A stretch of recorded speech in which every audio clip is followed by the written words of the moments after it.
یاریەکانی خولی پلە دووی کوردستان لە سنووری پارێزگای هەولێر هەفتەی حوتەمی لێ بەڕێوەچوو 4 یاری لە یەک کات ئەنجام دران.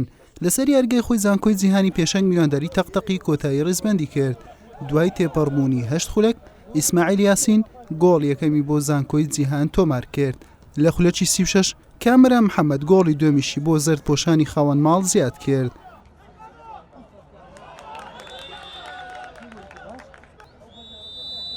لە نیوەی دوم یاریەکە زانکۆی جیهان باڵادەستی خۆی نواند و لە خولەکی 72 لە ڕێگای لێدانی سزاوە کامران محەممەد گۆڵی سێمیشی بۆ زانکۆی جیهان تۆمار کرد. لە خولەکی 88 محەممەد سەعید بە لێدانێکی بەهێز گۆڵێکی جوانی بۆ تەقتەق تۆمار کرد. لە خولەکی 92 هەڤاڵ کۆسرێت لە تەقتەق بە کارتی سوور کرایە دەرەوە. یاریەکە بە 3 گۆڵ بەرامبەر گۆڵێک بە سوودی زانکۆی جیهان کۆتایی پێهات. یعنی ئەو سێ خارە لۆمە زۆر مهم بووین بەسەکەتین لۆ قۆناغی دوایی دەستخۆشی لە ڕاهینەکان دەکەم لە لاعیبەکان دەکەم بە زوودی ڕاهێنەر و لاعیبەکان ئەو سێ خارەی پێشکەشە بە هەموو دووبور هاندەری لاعیبەکان بەتاڵی کە کاک محەممەد زۆر لە گەرمان ماندی بوو. هۆکارەکەی وەیە ئەوان جلیان سەر دێمە جلمانەوە عیشکەیە بەداخەوە ئەگەر ریاسە ئەوها بێتن بەڕاستی کارەساتە یعنی هەتا دەستی حەزب لە ناو ریاسە بێتن.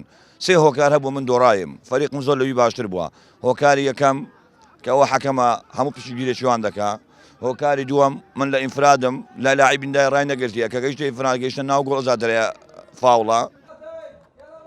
لێرەی دیکە یانەی سنوور لەسەر یاریگای سۆران میوانداری مەخموری کردو. یاریەکە لە بەرژەوەندی سنوور بە ئەنجامی 3 گۆڵی بێ بەرامبەر بە کۆتا هات. لە نیوە یەکەم یاریزان ئینزار ئاراز لە خولەکانی 4 دەوسی 2 گۆڵی بۆ سنوور تۆمار کرد.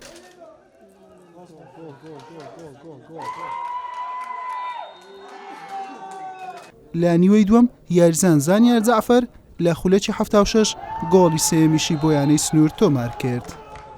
ئەو هەفتەی ڕابردووش ینی لە مەشقەکانمان بەردەوام نەبووین ڕاوەستا بووین تەئسیری زۆر لێکردین بەڕاستی. سنووریش فەریقەکی ملزەم بوو ڕێک و پێک بوو توانیان زوو لە دەقەکانی سەرەتادا گۆلیان لەمە تۆمار کرد. یاریە توانیمان ئاسێکی بەرز نیشان دەین و یاریزانەکانمان بڵێ بوردە و بە جەنگاوەرانە توانیمان سێخاڵی یاریەکە بەدەست بینین وەرە سەرەتای خولەکەوە ئەو قسەم ڕاگەدەکان زۆر کردو بەڵام بەشایدی هەموو ڕاهێنەرەکانی تیپی یانەکانی بەرامبەرمان باشین ئاسمان هەیە بەڵام ئەنجامان نەبوو. یاریگای خۆی یانەی چۆمان میوانداری یانی هێرشی کرد. لە نیوە یەکەم یاریەکە لە خولەکی 42 یاریزان ڕامیار بەنگین گۆڵ یەکەمی بۆ یانەی هێرش تۆمار کرد. یاریەکەش هەر بەو گۆڵە لە سوودی یانەی هێرش بە کۆتا هات.